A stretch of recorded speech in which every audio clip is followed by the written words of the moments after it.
What happened to all those names our grandparents once heard every day?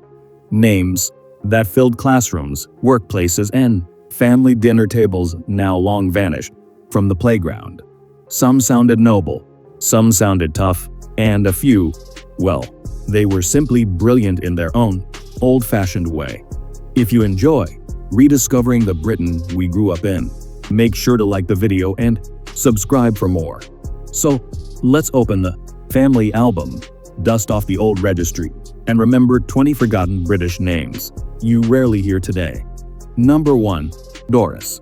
Once the height of glamour between the wars and given a touch of sparkle by Hollywood's Doris Day, this name was everywhere in Britain.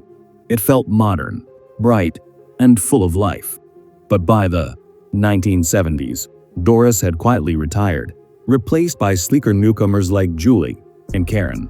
Today, it survives mainly in seaside postcards and nostalgic sitcoms. And yet, every now and then, a baby Doris appears. Proof that even the most old-fashioned names can come back with style. Number 2. Gladys. You can almost hear it in a soft Welsh accent. Gladys was once as common as Sarah or Emma.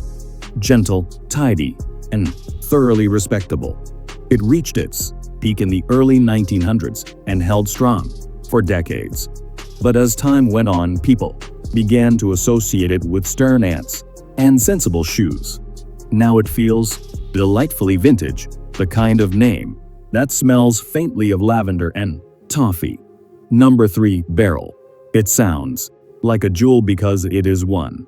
Beryl shone brightly in the 1930s and 40s, carried by women who worked hard, laughed loudly, and knew their worth. It's practical, tough, and unmistakably British. The name of someone who always had a handbag full of mints and a story to tell. Today, Beryl has faded from birth certificates, but not from memory.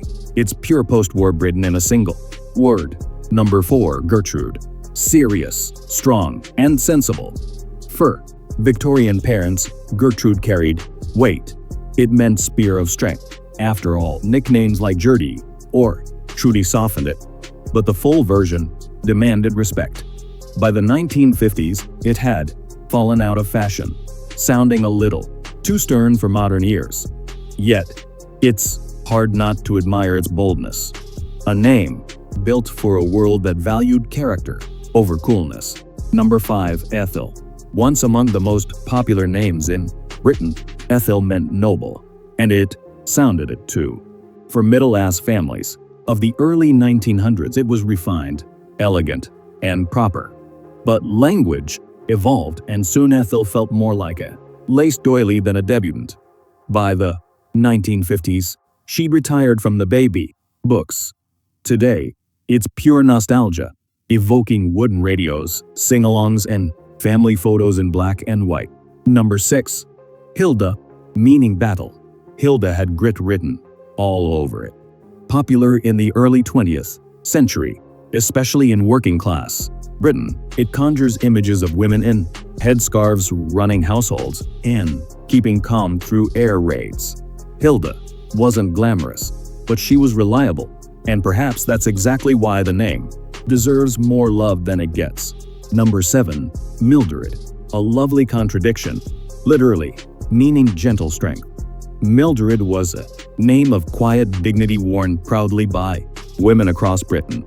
But post-war, parents wanted something lighter, and Millie broke free as its own name, leaving poor Mildred behind. Still, when you hear it now, it feels cozy, like hearing your nan's voice in an old recording. Number 8. Phyllis. Graceful and green. In Greek, it means foliage. For decades, Phyllis filled school registers from London to Leeds. It had a literary ring, refined yet homely. But by the 1970s, it sounded like something out of a ration book. Today, Phyllis lives on in anecdotes and archives. A name that quietly bloomed and then slipped away. Number 9. Enid.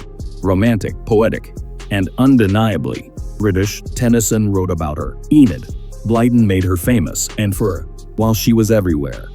But the clipped sound of Enid fell out of favor.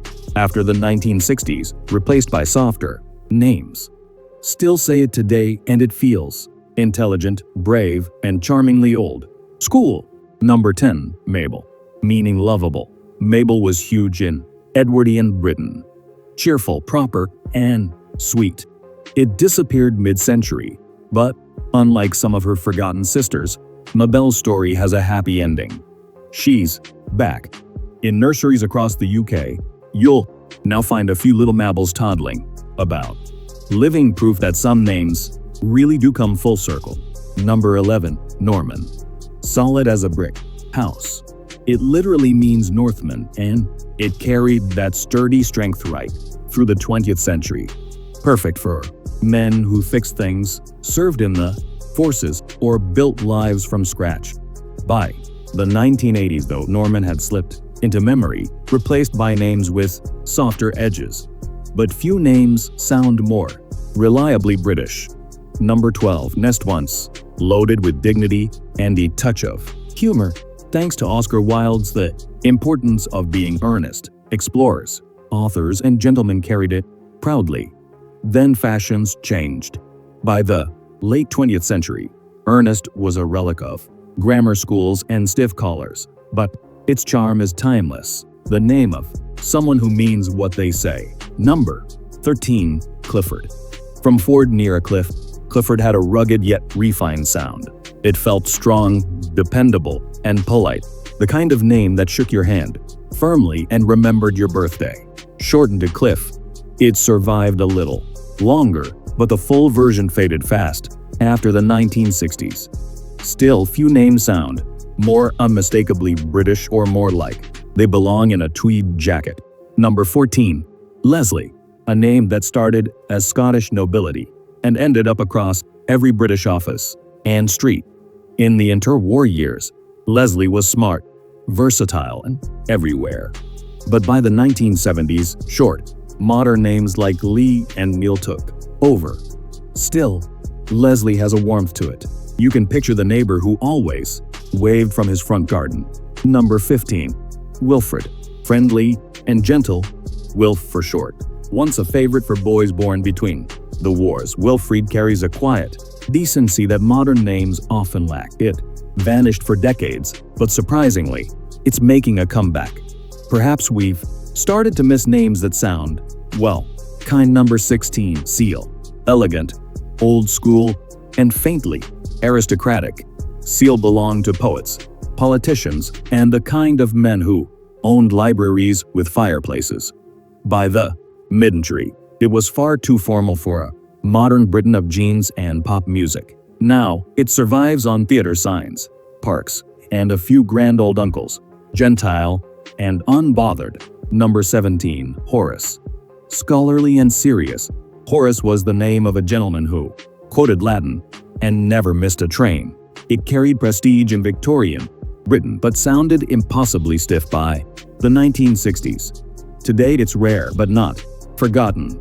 Every family seems to have known a Horace, always punctual, always polite, and always slightly bewildered by the modern world. Number 18. Edna. Simple, solid, and dependable, like a good cup of tea. For half a century, Edna was a household staple. Then softer names like Emma and Anna took over.